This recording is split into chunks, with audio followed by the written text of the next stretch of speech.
Welcome to Art. My name is Mr. Schmidt. Raise your hand if you knew that already.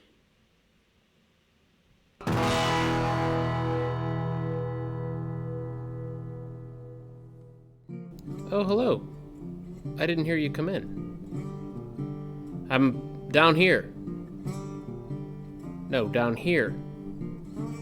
Not that far down.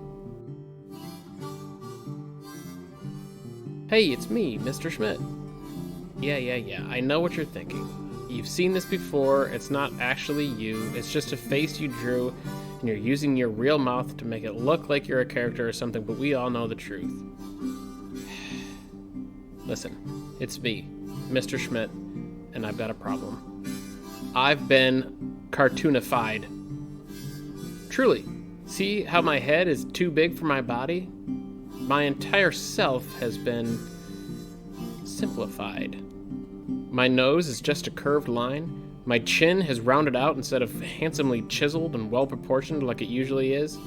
The wisdom and kindness that used to show in my eyes are now hidden behind two little dots. And look at my arms and legs. Once toned and healthy, now spindly noodles. So I've become a cartoon. At least I've become one kind of cartoon. Because cartoons come in all sorts of shapes and sizes. Some are realistic, some are silly, some are detailed, some are really simple. But generally, cartoons follow two basic principles: exaggeration and simplification. Exaggeration means you might have a head that's rounder than normal, or wrists that are super skinny, or feet that are huge. And simplification means simple. Mouths are lines, noses are lines, ears are half circles. We ditch the wrinkles around a cartoon's knuckles, and each individual hair and an eyebrow is just a basic shape. Of course, that's not true for all cartoons, but for the most part, let's go with it. So you probably know a bunch of different cartoons. I used to love cartoons when I was a kid.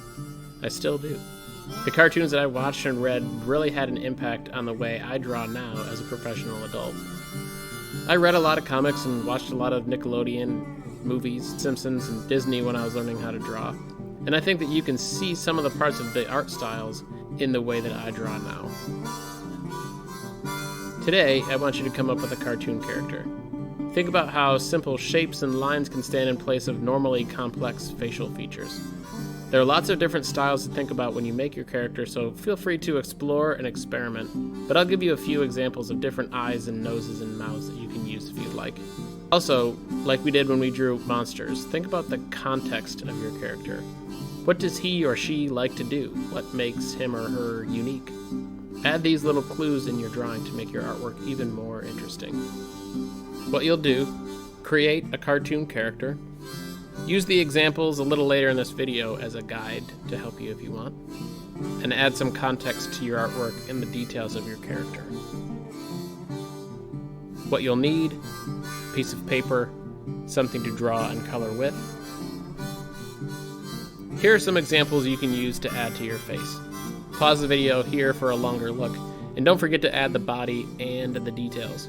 Remember that your artwork will be more fun to look at if your character is doing something. Here's mine. My character's name is Reggie, and he's a fisherman that accidentally hooked a shark. I used one set of eyes, a nose, and a mouth from the examples we just looked at, and then built around that. What can you tell about Reggie's personality just by looking at the drawing? Some things to think about: what cartoon styles influence your drawing? And what does your cartoon character do that makes it interesting? And how can we tell?